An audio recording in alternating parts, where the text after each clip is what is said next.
Good day. My name is Ashima Darocha, and today, in my philosophy website video assignment, I was able to select 6 sources from the article "Child Care is an Essential Service and Dysfunctional Business," and the connection with the textbook also helped me to better understand the paradigmic examples from each source. And the first source that I was able to select from the article was unpaid work hours. Charlene, and my argument for this is employees should be compensated for the work that they put in. Like, they should be compensated, whether it's 4 hours, 5 hours. It's only fair that they're compensated because this is their energy and their time and their passion for this position. And I feel like Charlene was not compensated for the wages that the time and effort that she implemented into this position. And that's how I became the paradigmic examples that I was able to visualize was the finances. And I connected with the economical as a paradigmic example from the textbook. And I chose individualized because it's a person, it's her, it's something that is actually affecting her as a person. And this is about ethical practice. Having ethical practices is doing what needs to get done, is actually doing it and not just saying it. And again, because Charlene was not compensated or properly compensated for the work that she implemented, I see as a breach of ethics in this source. And the second one is insufficient funds to cover program supplies. Charlene, she actually used her personal funds so that her children, the children in her program, can have a proper development in terms of learning and using their creativity. And I feel like her worth was not acknowledged. She was not being acknowledged for who she is and the position that she has, and all, even her credentials. Is just like she's like the person. And this can affect the quality of the program, the quality of the center.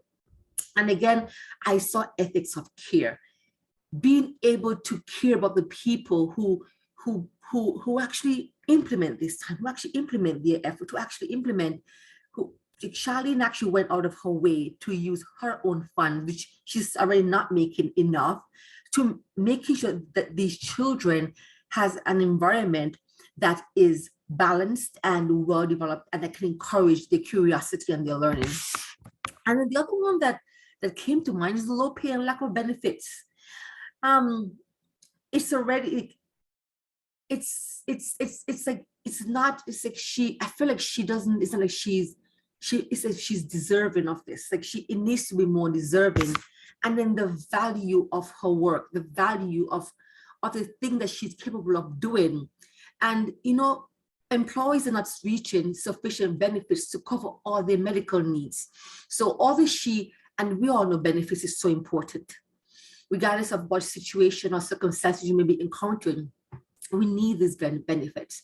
And the textbook is, from a personal experience, I can see that this can be stressful and unfair to Charlene, because it's not only does she have to work extra hours to make up to what she's not already earning, but she doesn't have enough benefits that can cover whatever medical needs she may need or her family may need.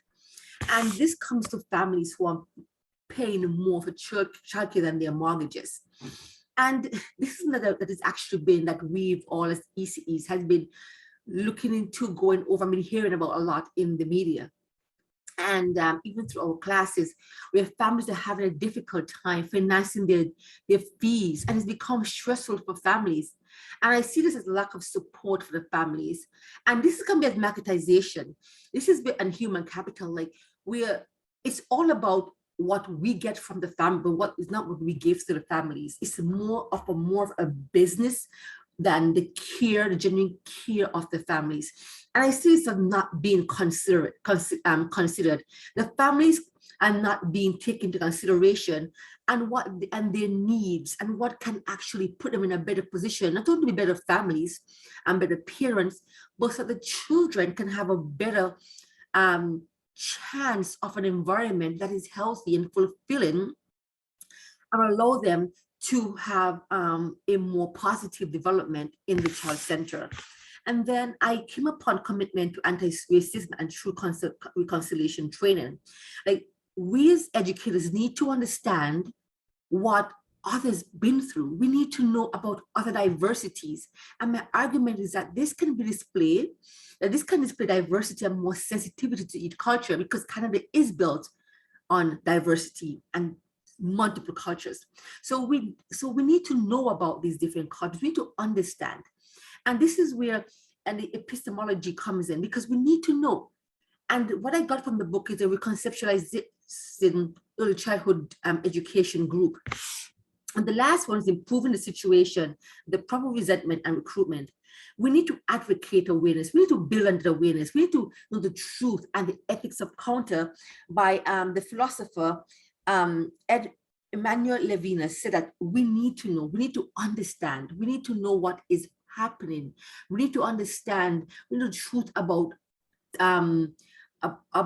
the correlation of that the staff can have. We need to understand that we need to know that we all value as ECEs, and being an educator who's also in a similar environment as Charlene, this resonates with me very well, because I know that as much as we love the children and we love what we do, we also need to love our family and our well-being.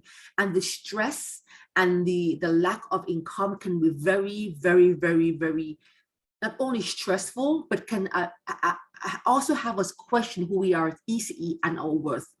Thank you for listening, and have a pleasant day.